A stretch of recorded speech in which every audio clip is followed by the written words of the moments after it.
The merger agreement sat on Nathan's desk, waiting for his signature. My brother leaned back in his leather chair, a smug smile playing across his face as he watched me clean out my office. "You know, Alexandra," he said, examining his Rolex, "if you just listened to me from the start, none of this would have happened. Tech companies need strong leadership. Being nice doesn't cut it." I continued packing my belongings, careful not to let him see my hands shaking. After 5 years of building my software company from the ground up, watching it crumble because of his deliberate sabotage was almost unbearable. "Nothing to say," he chuckled. "That's new. Usually you're full of ideas about workplace culture and employee satisfaction. Fat lot of good that did you when your top developers jumped ship to join me." He wasn't wrong about that. Nathan had systematically poached my best people, offering them ridiculous salaries and stock options that my smaller company couldn't match. But what really hurt was how he'd done it. Using information he gathered during our weekly family dinners, when I trustingly shared my concerns about cash flow and expansion plans. "Just sign the papers, Nathan," I said, keeping my voice steady. "You've won. Isn't that enough?" He picked up the pen, still smirking. "You know what Dad always said? There's no room for sentiment in business. You should thank me, really. I'm saving you from yourself by absorbing your company before you run it completely into the ground." Dad. Of course he'd bring him up. Our father had built one of the largest tech consulting firms on the West Coast. But he died before choosing which of us would take over. Nathan, being older and male, had assumed it would be him. When Dads will split the shares equally between us, Nathan had been livid. "There," he said, scrawling his signature across the bottom of the page. "Now you can go start a charity or whatever it is bleeding hearts like you do." If he hadn't been so focused on his victory, he might have noticed something odd about the documents. Might have questioned why my lawyer had insisted on using her own paperwork rather than his. Might have wondered why I'd given in so easily to his hostile takeover. But Nathan had always underestimated me. Just like he'd underestimated our father's foresight, I picked up the signed papers, tucking them carefully into my briefcase. "Goodbye, Nathan. I'm sure Dad would be proud of how you've handled things." His smile faltered slightly at that, but he recovered quickly. "Don't be bitter, Alex. It's just business." Just business. That's what he'd said when he'd started spreading rumors about my company's stability to our clients. What he repeated when he convinced our biggest investor to pull out, creating a cash crisis that forced me to lay off half my staff. I walked out of his office, past the rows of developers who used to work for me, through the lobby with its pretentious modern art. In the elevator, I finally allowed myself a small smile. Nathan thought he'd destroyed me, but he hadn't read Dad's will as carefully as I had. Hadn't noticed the clause about majority control requiring both siblings' active involvement in the industry. Hadn't realized that by forcing me out, he triggered a provision that would redistribute voting shares. By tomorrow morning, the board would receive notice that I now controlled 60% of our father's company, including the subsidiary that had just absorbed my smaller firm. My phone buzzed. A text from Maria, my lawyer. "Papers filed. Board meeting scheduled for 9 a.m. Everything ready?" "Yes," I replied. Nathan signed without reading, too busy gloating. I stepped out into the San Francisco sunshine, feeling lighter than I had in months. Nathan had taught me a valuable lesson about business, just not the one he thought he was teaching. The real lesson was about patience, about playing the long game, about letting your opponent think they've won while you position your pieces for checkmate. My next stop was a small tech startup across town. One that Nathan didn't know about. One filled with loyal former employees who'd left my company with my blessing, carrying with them the core of our most innovative project. "How'd it go?" Jake, my former lead developer, asked as I walked in.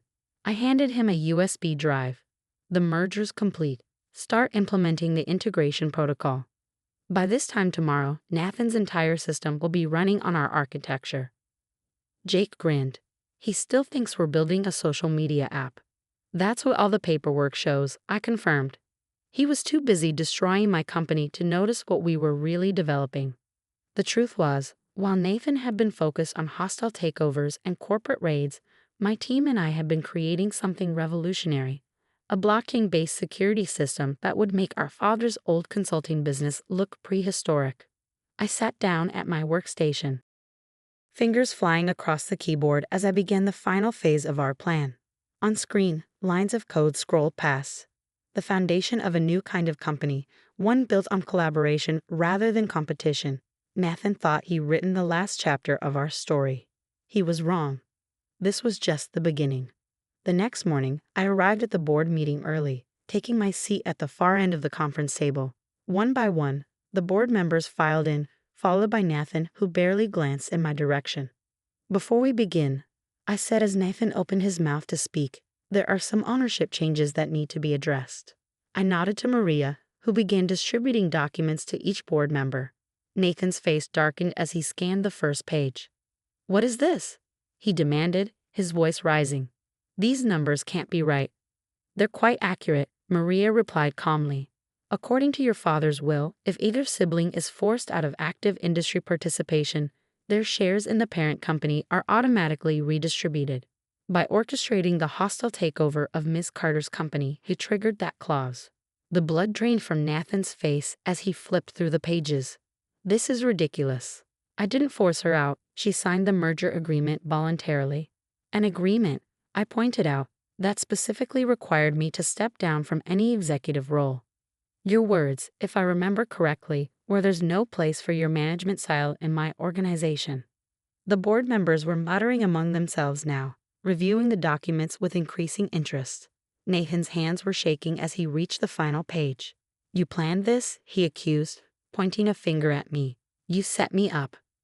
"No, Nathan, Dad planned this. He knew exactly what you'd do if given the chance." The clause was his way of protecting the company from exactly this kind of predatory behavior.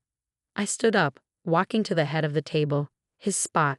"And now, as majority shareholder, I'm calling for an immediate vote on new executive leadership." The next hour was chaos. Nathan raged, threatened legal action, even tried to claim I was mentally unfit to lead. An argument that fell flat when Maria produced records of my company's innovation patents and successful projects before his interference. But the numbers didn't lie. I now controlled 60% of the shares, and the board, many of whom had quietly disapproved of Nathan's aggressive tactics over the years, voted overwhelmingly in my favor. "This isn't over," Nathan snarled as security escorted him from the boardroom. "You have no idea how to run a company this size." I waited until he was gone before addressing the board. "I know many of you have concerns about this transition. I'd like to show you something that might ease your minds." I pulled up the presentation Jake and I had prepared. On the screen, our new security systems architecture appeared, a revolutionary approach to data protection that would put us years ahead of our competitors. While my brother was focused on hostile takeovers, I explained, "My team and I were developing this. It's already being implemented across all our systems, including the recently acquired divisions." The board members leaned forward, their expressions shifting from concern to interest as I detailed the potential applications and projected revenue streams. "This is impressive," the head of the audit committee admitted. "But can we be sure it works?" I smiled, clicking to the next slide. "Check your phones." They did, finding new security certificates and authentication protocols already in place. The system had been integrating seamlessly since Nathan signed those merger documents, spreading through the company's network like a benevolent virus. "Everything you see here was developed by my failed company," I said quietly, "the same one my brother was so eager to destroy. The question isn't whether I can run this company. It's whether we can afford to continue with leadership that puts personal vendettas above innovation." By the end of the day, Nathan's personal effects had been cleared from the CEO's office. I stood at the window, looking out over the San Francisco skyline, remembering all the times he dismissed my ideas, belittled my achievements, assumed his way was the only way. My phone buzzed. A text from our mother. Nathan told me what happened. "How could you do this to your own brother?" I didn't reply. She'd always favored Nathan, excused his behavior, blamed me for any conflict between us. That wouldn't change, and I'd made my peace with it. Instead, I called Jake. "How's the integration going?" "Perfectly," he reported. "Nathan's entire infrastructure is now running on our platform. He probably won't even notice until he tries to access the admin controls. And the backup copies of our code, already distributed to secure locations, even if he somehow gets back in, he can't undo what we've done." I sat down at what had been Nathan's desk, running my fingers over the smooth mahogany surface. Send out the all-staff email. I want everyone to understand what's changing and what isn't. Because unlike Nathan, I didn't believe in ruling through fear. The company would transform, but not through hostile takeovers and forced mergers. We would grow through innovation, collaboration, and respect for every employee's contribution. That evening, as I prepared to leave the office, I found a photo I hadn't seen in years. It showed Nathan and me as children, standing in this very office with our father. We were both smiling, both full of dreams about following in his footsteps. I wondered what that little girl would think of me now. Would she understand that sometimes protecting what matters means making hard choices? That sometimes the only way to stop a bully is to beat them at their own game. I placed the photo in my desk drawer. The past was done. Tomorrow would bring new challenges, new opportunities to prove that success doesn't have to come at the expense of ethics. Nathan had taught me that lesson, just not in the way he'd intended. The following weeks brought changes no one expected. Nathan, rather than admitting defeat, launched a calculated counterattack.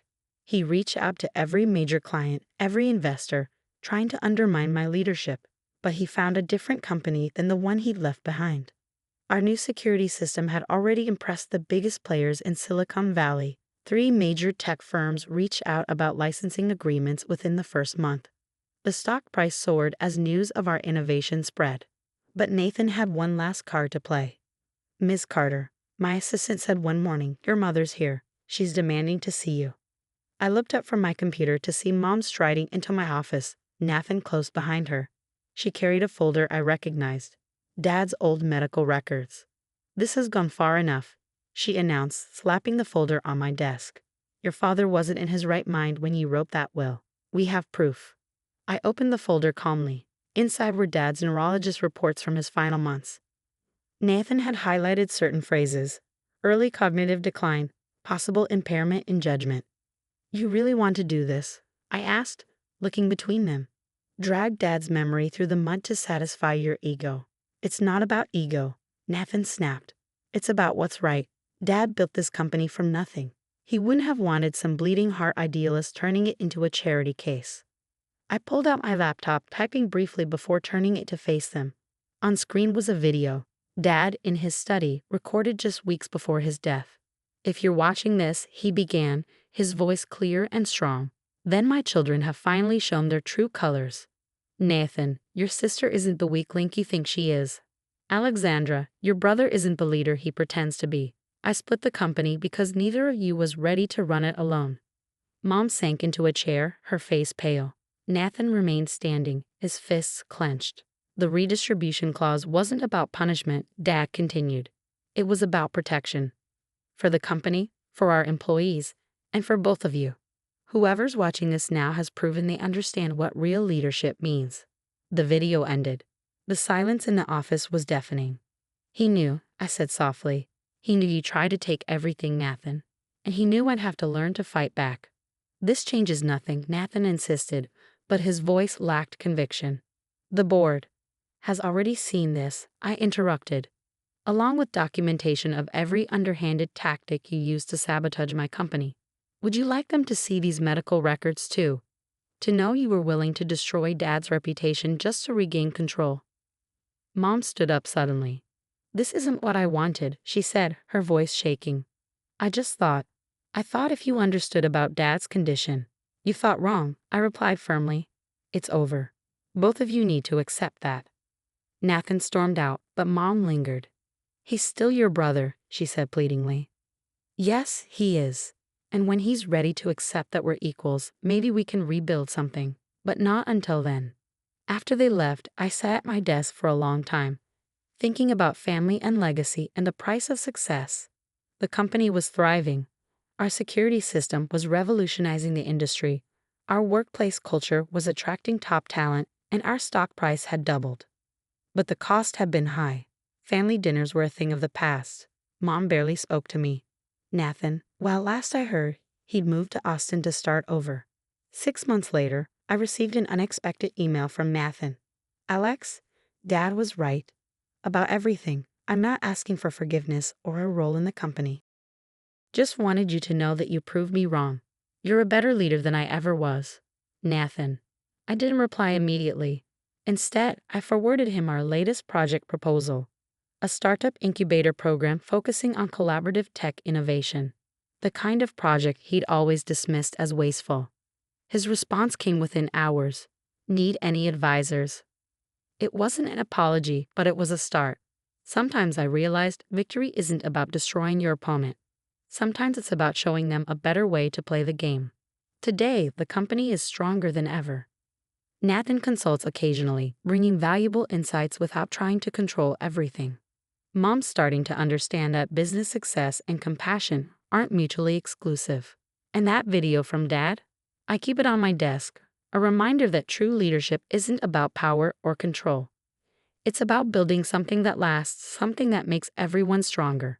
In the end, Nathan taught me how to fight, but Dad taught me why to fight. The company isn't just about profit margins and market share. It's about creating a legacy of innovation, collaboration, and respect. That's something worth protecting, no matter the cost.